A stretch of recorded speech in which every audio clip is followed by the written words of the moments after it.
Night bled into a gray dawn over the White Mountains, the sky low and swollen like a bruise. A column of cavalry and scouts moved out of Fort Apache at first light, horses throwing steam into the cold. In the center rode a medicine man with wrists bound to the horn of a saddle, Noshidal Clean, the singer from Cybeque. He had told his people that change was coming, that the old power would return if they kept the ceremonies. Officers called it unrest, dressed as prophecy. The order was simple: arrest him, bring him to the post, and let the reservation agent and the colonel decide what to do next. Troopers checked their rifles. Apache scouts, White Mountain men who wore blue blouses over buckskin, rode ahead, quiet and unreadable in the half-light.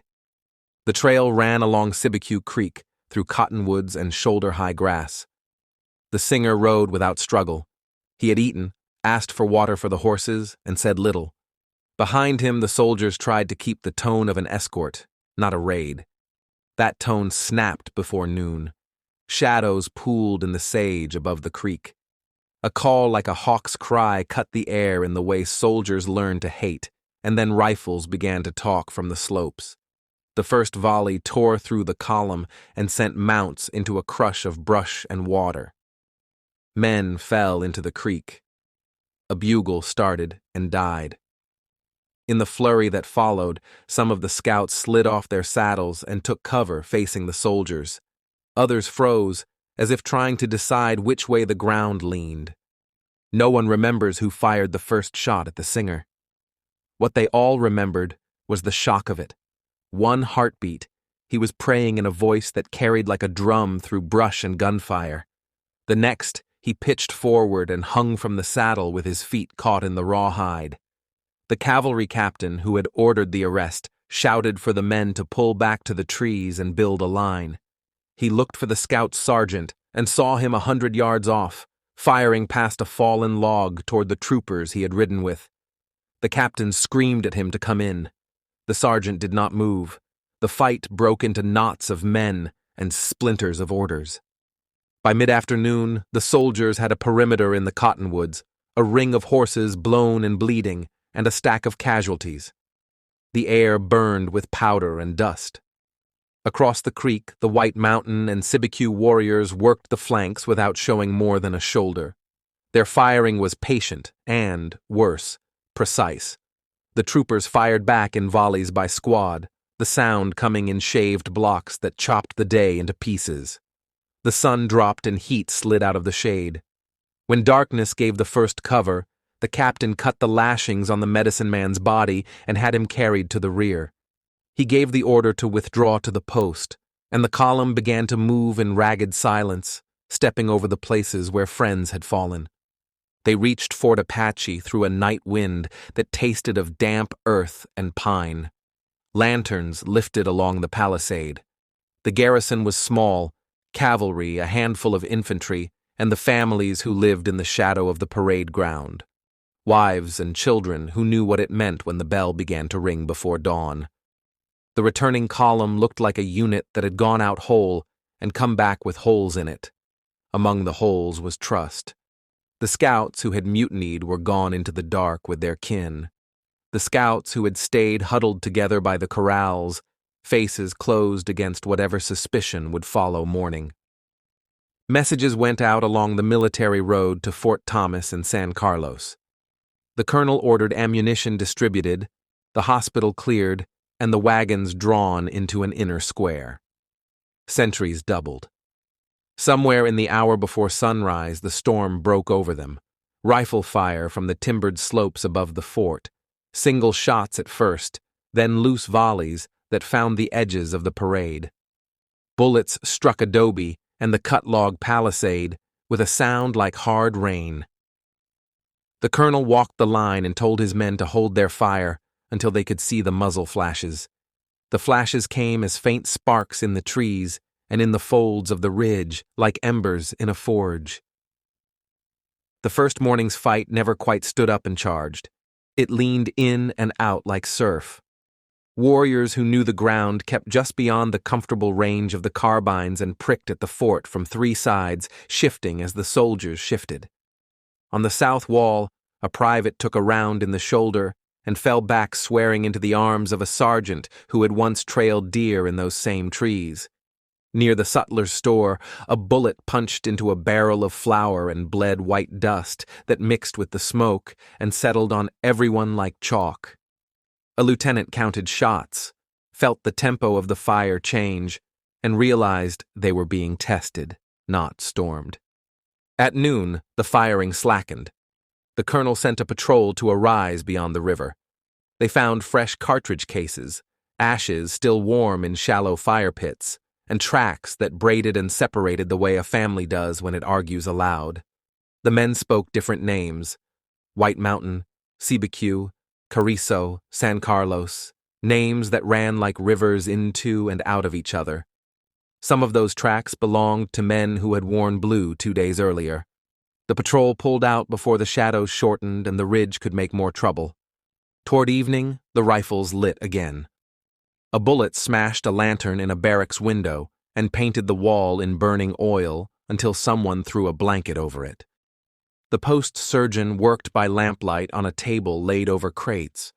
2 wounds through and through, 1 broken clavicle, a ragged crease across a cheekbone that would leave a twist in a man's smile forever. He stopped once when the bell on the parade rang out a single flat note.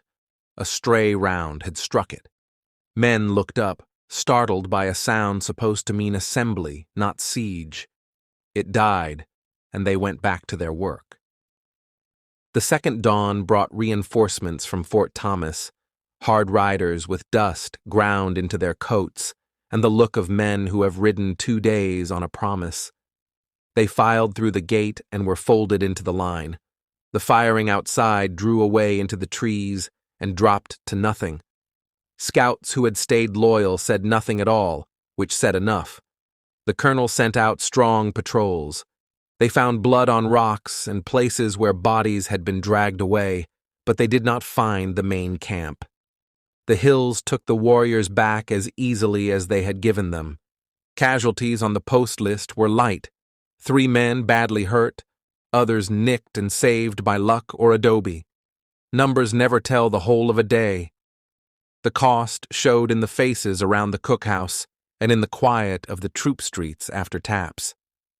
It showed most clearly in the space between the scouts and the soldiers. The scouts had been the Army's edge for a year: trackers, interpreters, the men who knew which wash ran to which canyon and where a party could take water. Now every task handed across that line weighed more than it had before Cibecue. Commanders took account of that weight, and so did the scouts. Some asked for leave to take families to safer country. Some vanished without asking. Word of the fight spread through the agencies and the camps, picking up salt and opinion as it went. To the officers' mess, it was reprisal for the killing at the creek. To the White Mountain families, it was defense of camp and ceremony. To the men and women caught between, married to one side, working for the other, it felt less like war and more like a knot cinched by other hands. The reservation agent wrote that the singer's death had broken something that could not be mended with rations and promises. The colonel wrote in his report that the fort had been attacked by hostile bands and that discipline held. Both statements were true, and neither covered the whole ground. Through the fall and winter, patrols pushed out in fans from the post, not to hunt pitched battles, but to keep trails cut and food scarce. Families slipped south to San Carlos or north toward the Black River. A few crossed into Mexico.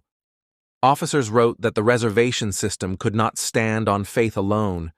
It required force visible enough to discourage hope. Scouts who had ridden against their own cousins lived with that decision and found it turned every fire into an argument. Men who had fired into the fort from the trees lived with the fact that when the running stopped, the place their children could find flour and salt was still inside those walls. Years later, men would call the fight at the creek and the attack on the post a small thing on a ledger full of wars and raids. Numbers agree, few dead compared to what came before and after, but the line it drew was permanent. After Sibique and Fort Apache, there was no clean division between hostiles and friendlies. The Army no longer believed utterly in its scouts. The scouts no longer believed the Army would know a ceremony from a rebellion. Families learned that a decision made at dawn could shadow them for a decade. Even the land marked it. If you stand on the ridge at sunrise, the fort below looks both safe and trapped, a square of order pressed into hills that recognize other kinds of order. The post stayed. Children grew into the uniforms their fathers had worn. The singers learned which words would get them arrested and sang them anyway when the moon was down. Trails braided, split, and ran together.